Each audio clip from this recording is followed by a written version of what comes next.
જય જગદીશ। આજે આપણે સિંગ પાક બનાવશું। હવે આપણે સિંગદાણાને શેકશું। 1.5 વાટકી આપણે સિંગદાણા લઈશું। હવે આપણે એને શેકશું।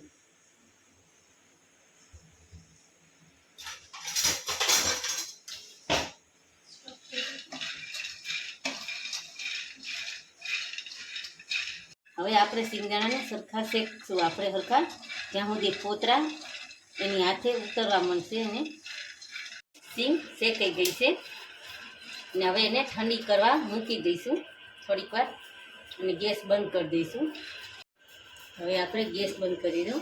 હવે એને આપણે ટુવાલ ઉપર ઠંડા કરવા મૂકશું અને ધીમે ધીમે એના ફોતરા ઉતારશું।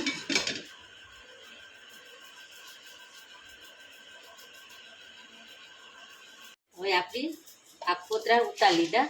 હવે એને મિક્સરમાં આપણે પીસી લઈશું। આપણે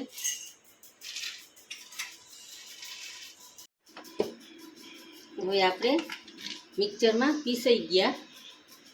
આવું ઝીણું આપણે પીસવાનું છે। હવે આપણે ગેસ ચાલુ કરશું। હવે ચાસણી કરશું। 1 વાટકી ખાંડ લઈશું। આપણે ખાંડ ડૂબે એટલું પાણી નાખ્યું છે। હવે આપણે એને હલાવશું।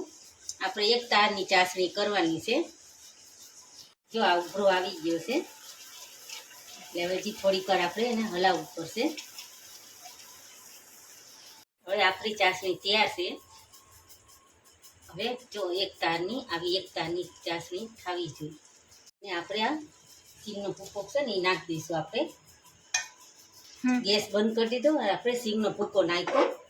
હવે એને હલાવશું। આપણે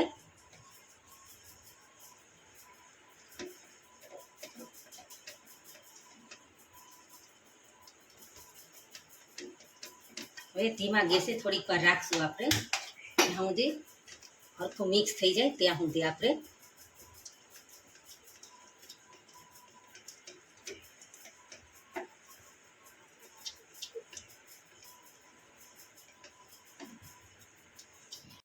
મિક્સ થઈ ગયું।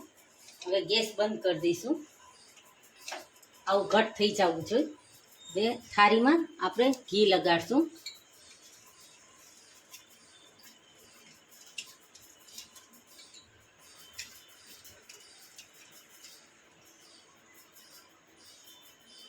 હવે એમાં આપણે ઠારશું થાળીમાં।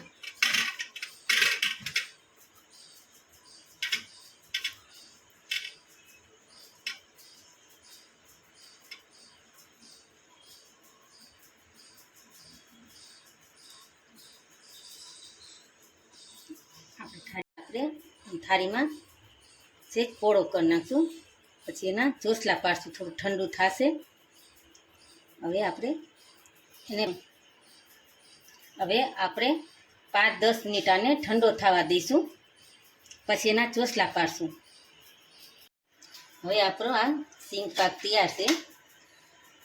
જો હવે આપણે એમાં સર્વ કરશું। આપણે મારો સિંગ પાક તૈયાર છે। તો આ ફરાળમાં પણ તમે ખાઈ શકો।